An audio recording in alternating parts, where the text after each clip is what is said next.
मध्य प्रदेश की खबरों की करते हैं। मध्य प्रदेश बीजेपी में संगठन से लेकर मंत्रिमंडल में बड़े बदलाव होने के संकेत मिल रहे हैं। मध्य प्रदेश के टाइगर स्टेट से जल्द ही तीनों पड़ोसी राज्य यानी कि छत्तीसगढ़, राजस्थान और उड़ीसा में बाघ भेजे जाएंगे।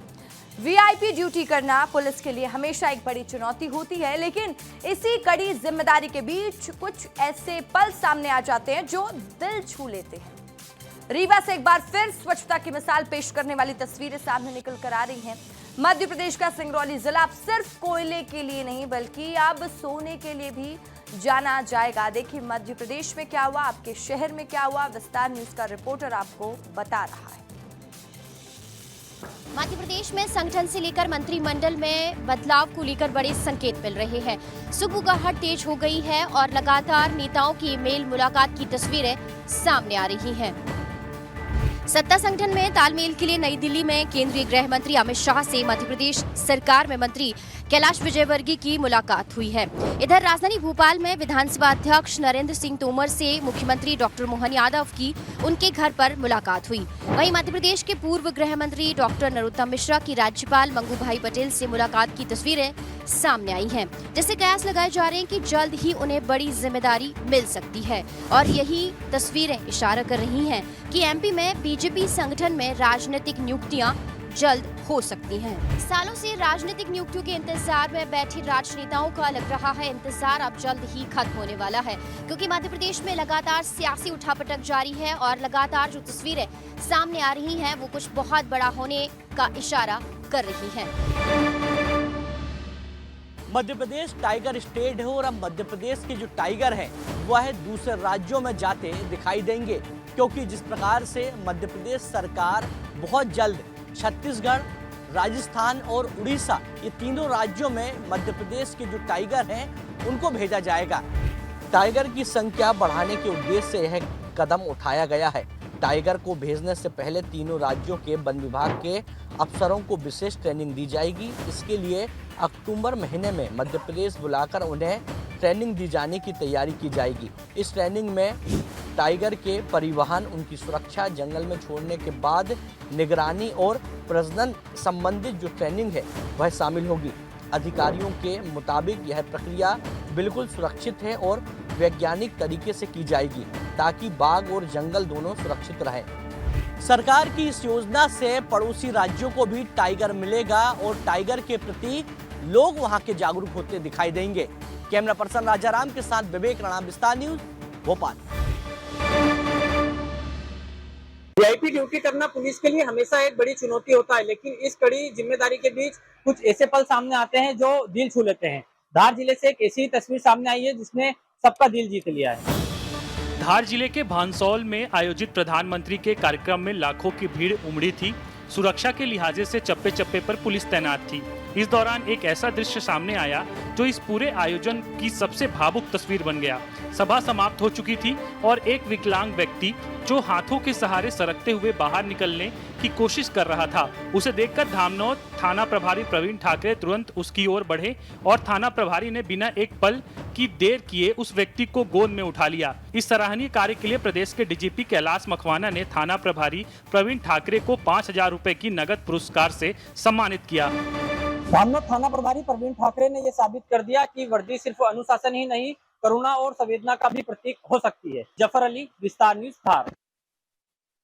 रीवा से एक बार फिर स्वच्छता की मिसाल पेश करने वाली तस्वीर सामने आई है। रीवा सांसद जनार्दन मिश्रा ने एक बार फिर समाज को स्वच्छता का संदेश दिया है।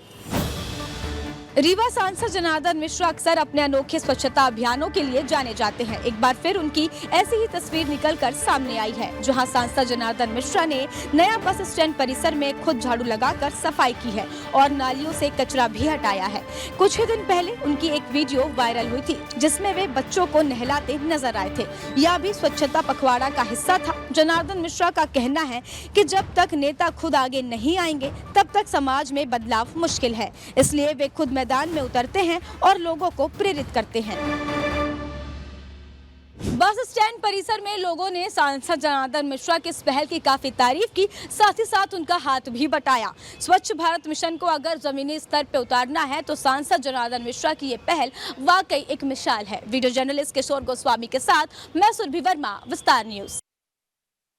मध्य प्रदेश का सिगरौली जिला ऊर्जा धानी के नाम से पहले से ही कोयले के लिए मशहूर है। अब सिगरौली जिले के चकरिया में लगभग 23 हेक्टेयर जमीन पे यहाँ पे सोना निकलेगा। मध्य प्रदेश का सिंगरौली जिला अब सिर्फ कोयले के लिए नहीं बल्कि अब सोने के लिए भी जाना जाएगा।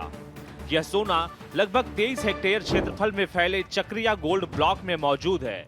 खनन के लिए एग्रीमेंट हो चुका है और एक निजी कंपनी आने वाले 5 सालों तक यहां गोल्ड माइनिंग करेगी। जिला कलेक्टर चंद्रशेखर शुक्ला ने पुष्टि की है कि जमीन का अधिकांश हिस्सा शासकीय है। फिलहाल सिंगरौली में 11 से ज्यादा कोयला खदानें संचालित हो रही हैं और यह जिला ब्लैक गोल्ड से लेकर येलो गोल्ड तक का सफर तय करने जा रहा है। इसके अलावा जिले में 2 और गोल्ड ब्लॉक की पहचान की गई है जिनमें ड्रिलिंग का काम चल रहा है। अब देखने वाली बात होगी कि यह सोने की जो खदान यहाँ चकरिया पे स्थापित होगी, ये यहाँ के विस्थापितों को क्या कुछ उचित मुआवजा देती है या नहीं देती है, ये तो आने वाला समय ही बताएगा। विस्तार न्यूज के लिए सिगरौली से अनिल सिंह। स्मार्ट सिटी के नाम पर इंदौर शहर में कितने घटिया काम हुए हैं, इसकी एक और बानगी देखने को मिली है। हम मौजूद है जिला कोर्ट के बाहर नगर निगम के मार्केट में। यहाँ इस पूरे मार्केट को एक जैसा दिखाने के लिए एक जैसे बोर्ड लगाए गए थे।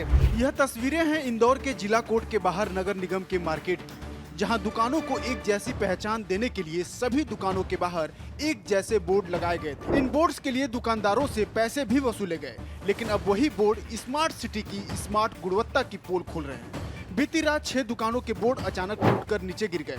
गनीमत रही कि यह हादसा रात के समय हुआ, वरना दिन में इन रास्तों से गुजरने वाले सैकड़ों लोगों की जान पर बन सकती थी। हालात ये हैं कि कई दुकानों के ऊपर लगे बोर्ड अब भी गिरने की कगार पर हैं। स्थानीय दुकानदारों का कहना है कि उन्होंने कई बार नगर निगम को इस बारे में शिकायत की, लेकिन अभी तक कोई कार्रवाई नहीं हुई। सिर्फ 6 महीने ही हुए हैं ये सब बोर्ड लगे हुए, लेकिन काम कितना घटिया हुआ है वो अब सामने आने लगा है। बोर्ड टूटकर गिरने लगे हैं। बंटी राठौर के साथ पुनीत विजयवर्गीय, विस्तार न्यूज, इंदौर। शहडोल जिले के ब्योहारी वन परिक्षेत्र में हाथियों का झुंड का आतंक लगातार बना हुआ है। बीते 1 साल से 19 हाथियों का दल इलाके में डेरा डाले हुए है, जिससे ग्रामीणों की फसल, मकान और जानमाल को लगातार खतरा मंडरा रहा है।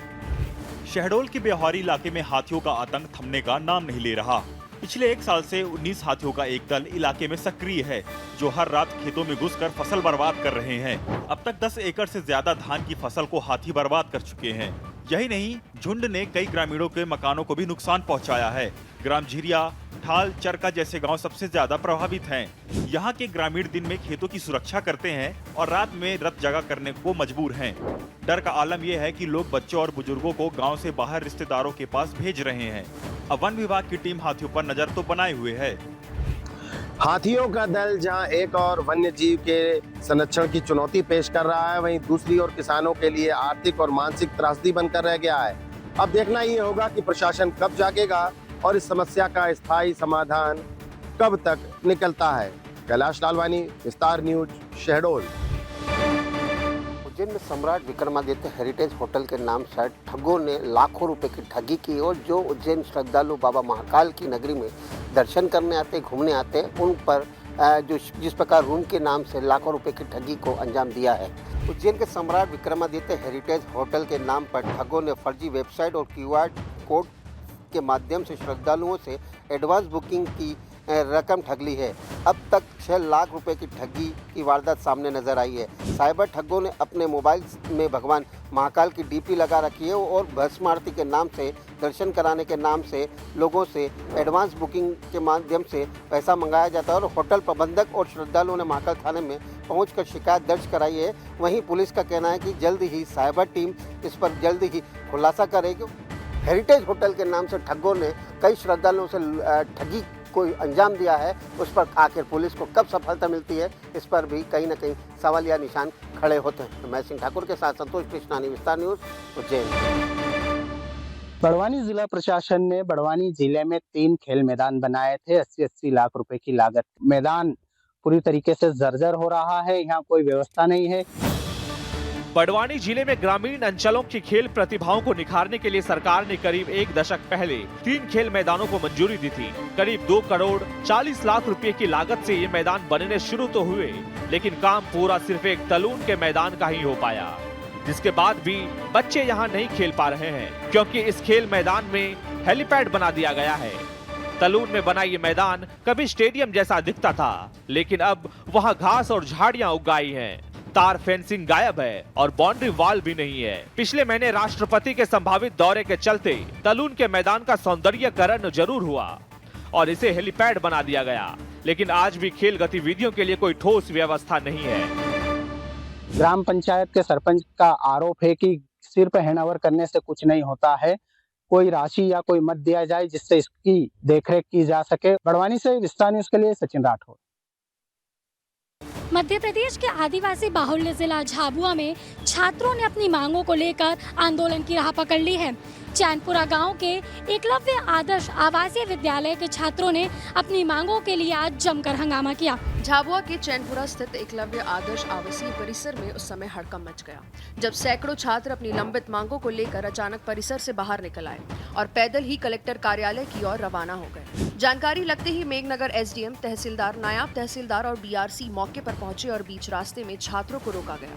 अधिकारियों ने छात्रों को समझाइश दी और उन्हें वापस परिसर में भेजा गया। छात्र यहीं नहीं रुके, वापस आने के बाद भी उन्होंने करीब 2 घंटे तक परिसर में धरना दिया।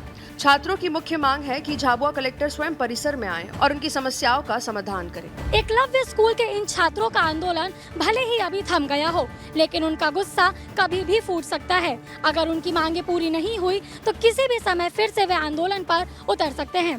कैमरामैन किशोर के साथ रुचि तिवारी, विस्तार न्यूज।